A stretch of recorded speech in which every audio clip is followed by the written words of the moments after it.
Good afternoon, class. So this is in Unit 4, page 76, determining which words to stress in a sentence. So the word you choose to stress in a sentence draws the listener's attention to it. Stressing different words can change the meaning of the sentence. So what this means, the word stress here uh, means how a person reads or says a word. Okay. And so oftentimes the way we speak and read um, makes it could be more interesting, right? And so it could be more appealing to the audience. It can get the attention of the audience or the listener, and it could also change the meaning. So in these examples, it's the same sentence. However, if you stress it or say it differently, then it changes the meaning. So examples, number one, Serena didn't want to go on an ecotourism vacation to Iceland. Serena didn't want to go on an ecotourism vacation to Iceland. Serena didn't want to go on an ecotourism vacation to Iceland. Serena didn't want to go to an ecotourism vacation to Iceland. Serena didn't want to go on an ecotourism vacation to Iceland. Excuse me. And so, first example, well, when it comes to words that we stress, it usually will be a noun, a verb, or an adjective, right? Because those words have the most meaning.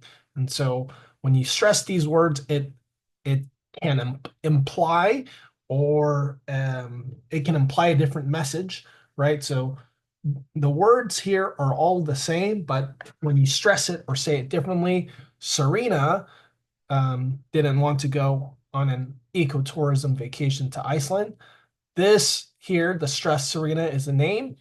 This is the subject. So when we emphasize Serena, we are implying that someone else might have wanted to go on this vacation.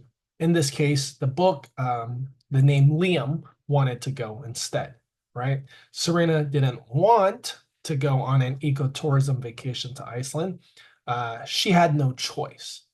Serena didn't want to go on an ecotourism vacation to Iceland.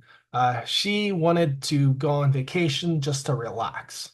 Okay, specifically, not an ecotourism trip. Serena didn't want to go on an ecotourism vacation to Iceland. She wanted to work there. She didn't want a vacation.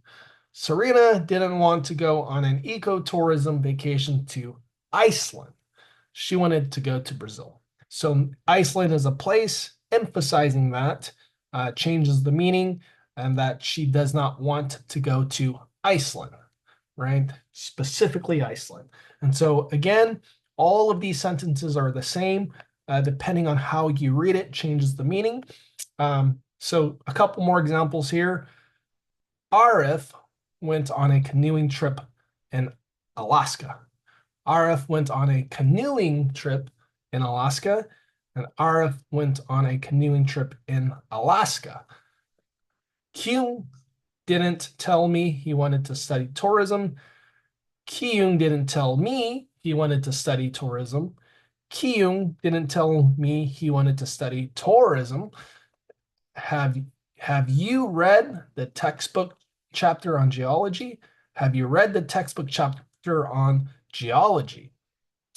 So looking at these here, just emphasizing or stressing different parts of the sentences here.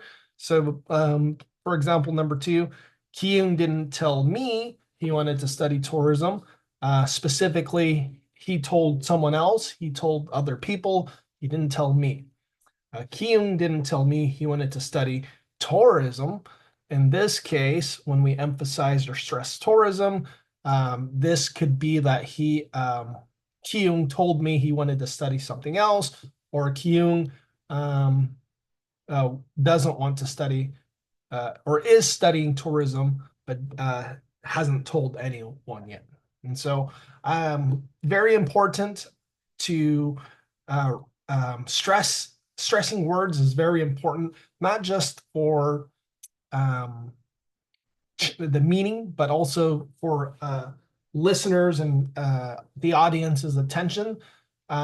What I notice oftentimes in speaking is people, sometimes myself included, speak very fast. So knowing when to pause is very important. Emphasizing the words and also, stressing those words, essentially changing the volume, right? And so you don't want to be monotone or one tone where you are reading something or talking in the same tone and volume. Okay, so hopefully this helps you a little bit with your speaking and pronunciation. If you have questions, please let me know. Hopefully you find this video helpful. Thank you.